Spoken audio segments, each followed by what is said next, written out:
In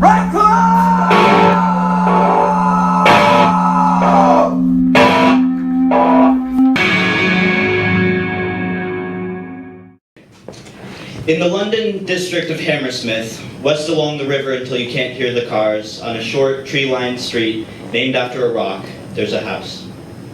There are several houses actually, squeezed and stretched the way London buildings are, pressed like their inhabitants inexorably to intimacy and homogeneity with each other. But one of these houses is home to two of the most polite people I've ever met. By any standard definition, actually, that's not true at all.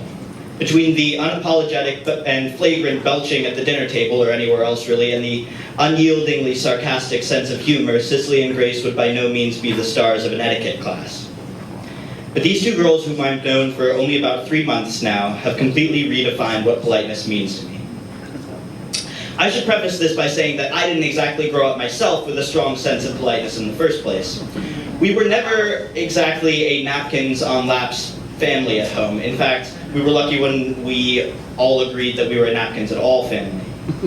Dinners at friends' houses as a child were always somewhat nerve-wracking and bizarre, but on the flip side, I would always learn something new, waiting until everybody had their food to eat, for one. This is still a rule I have a tenuous relationship with at best. Asking people to pass things rather than just grabbing them was a huge shift for me, but I'm proud to say that I was a quick learner on that front at least.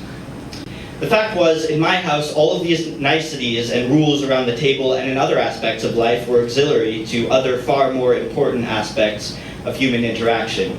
Eating with your family, spending time with the people you care about, and in my brother's case, petitioning to spend more time playing computer games.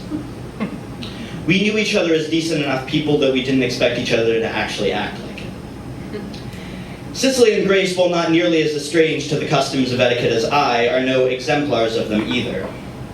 But they've taught me something that neither my own family nor any of the terrifying families I visited as a child could have, what actual real politeness means.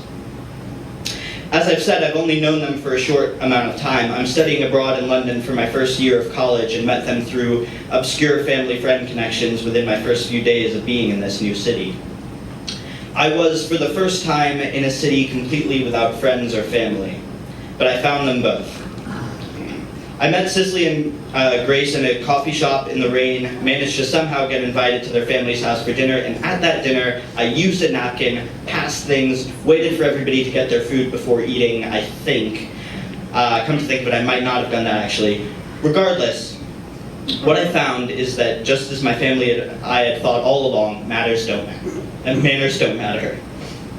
They do, actually. But the real politeness is that having barely met them, I've been asked back time and time again, that I've talked to Grace for hours about college and adulthood, and Cicely's made me tea and watched Arrested Development with me when I was sick, and both stayed by my side, and when a friend in the US couldn't breathe and had to go to the hospital.